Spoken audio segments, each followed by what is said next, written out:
The rehearsal room went still when the 13-year-old planted both feet and said 5 words nobody expected.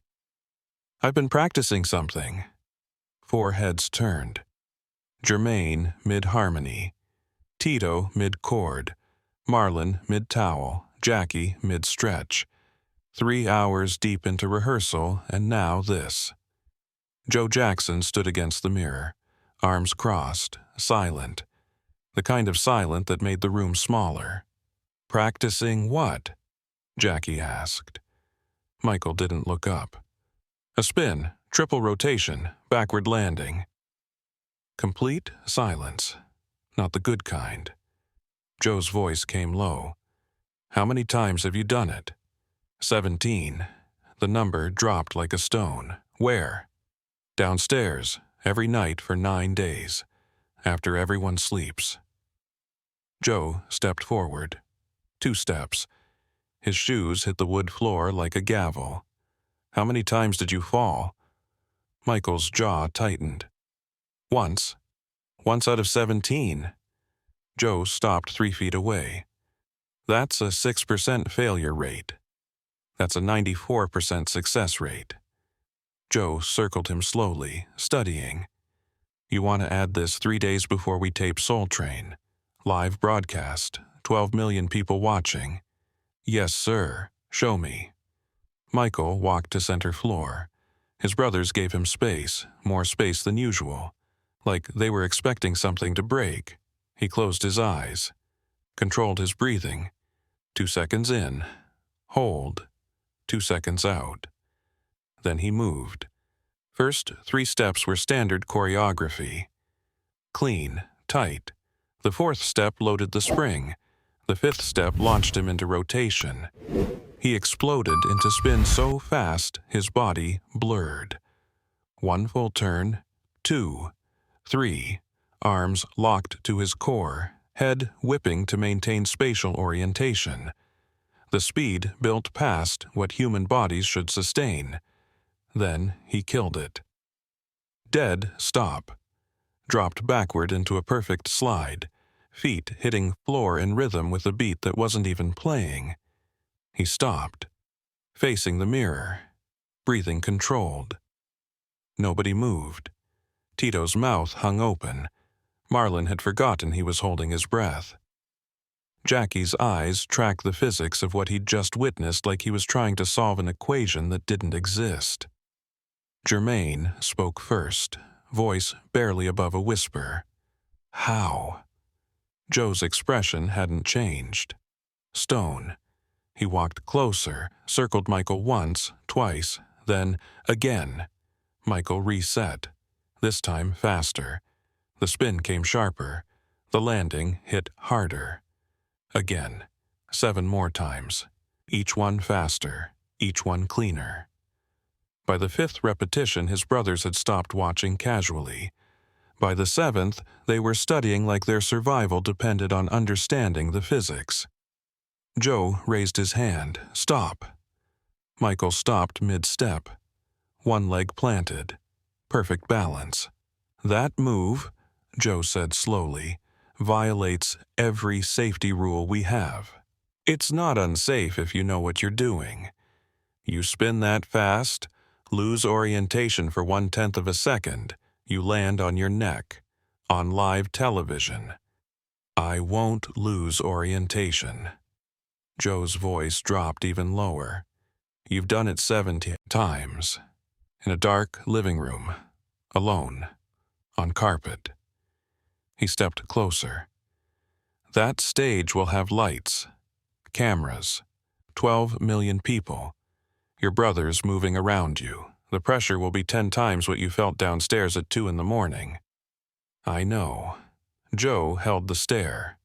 10 full seconds. Then he looked at Jackie.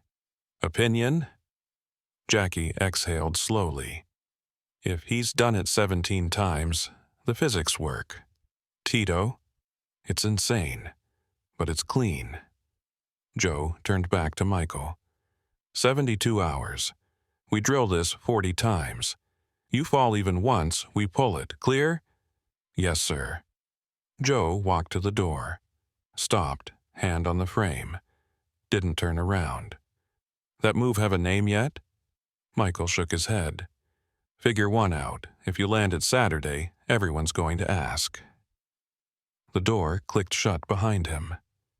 The brothers stared at Michael. Michael stared at the floor. 9 nights? Tito's voice cracked slightly.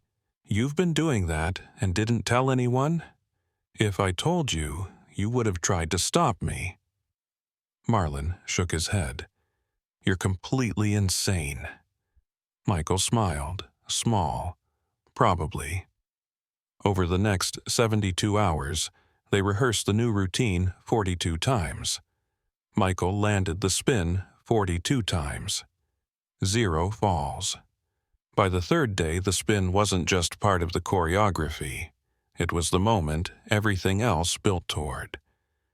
His brothers started timing their movements around it, clearing space, creating anticipation. Then came Soul Train. Studio 5, Hollywood. Jackson 5 lined up backstage, floor manager counting down with his fingers. 60 seconds, 30, 10. Michael's hands were steady, his breathing was controlled. He'd visualized this moment 200 times, 48 seconds into the song, right after Jermaine's harmony line, right when the bass drops. The music started. Lights up. Audience screaming. First verse, chorus, second verse. The brothers hit every mark, then 43 seconds. The bridge approached. Michael felt the song shift, the key change, the bass preparing to drop. His cue was coming. 3 beats. 2. 1. He launched. The spin happened so fast the cameras nearly missed it. His body became a blur. 1 rotation. 2. 3. Impossible speed, impossible control, and then the dead stop. The backward slide, landing perfectly on the beat as the bass dropped. For 1 full second, the audience sat in stunned silence. Then they detonated. Not applause, not cheering, an eruption of sound that physically moved air. Screams, people jumping from seats, hands in the air. The sound engineer later said the audience peaked the meters, something that had never happened before on Soul Train. Michael popped back upright, hit the final chorus without breaking stride. His face showed nothing, no smile, no acknowledgement, just the work. The song ended. The brothers bowed. The applause built impossibly louder. Backstage, the stage manager leaned over to Joe, shouting to be heard. "What was that?" Joe didn't answer immediately. He watched his sons exit, watched Michael trailing at the end, hands in pockets, head down like nothing unusual had happened. "That," Joe said finally, "is what happens when you do the impossible." But here's what most people didn't catch. When Michael walked off that stage, his hands were shaking. Not from fear, from adrenaline. From pushing his body past limits that shouldn't exist. From proving that a 94% success rate wasn't luck, it was physics. It was preparation. It was 9 nights of falling once and getting up 16 times. The move became permanent. Every show, every TV appearance. Within 2 weeks, other groups were trying to copy it. Within a month, dance instructors were teaching the Jackson spin. Within 3 months, it was considered the most technically difficult move in performance choreography. But nobody could do it like Michael, because nobody else had spent 9 nights mapping the physics. Nobody else had calculated the timing windows. Nobody else had a 94% success rate on something professionals called impossible. 2 weeks after Soul Train aired, Jackson 5 played the Forum in Los Angeles. 12,000 people packed the arena. The bridge section came. 48 seconds in, Michael hit his mark. The spin launched. 3 rotations in 1.2 seconds. Dead stop. Perfect landing. The arena didn't just erupt, it exploded. 12,000 people on their feet, screaming at the same moment. The sound engineer later said it measured 110 decibels, equivalent to a jet engine at takeoff distance. And in the wings, Joe stood watching. When Michael came off stage, breathing hard, sweat pouring, Joe caught his eye. Didn't smile, didn't clap, just nodded once. That nod said everything. But here's what nobody saw. After that show, Michael went back to the hotel room, locked the bathroom door, sat on the floor, hands still shaking. He'd done it, landed it, proved it worked.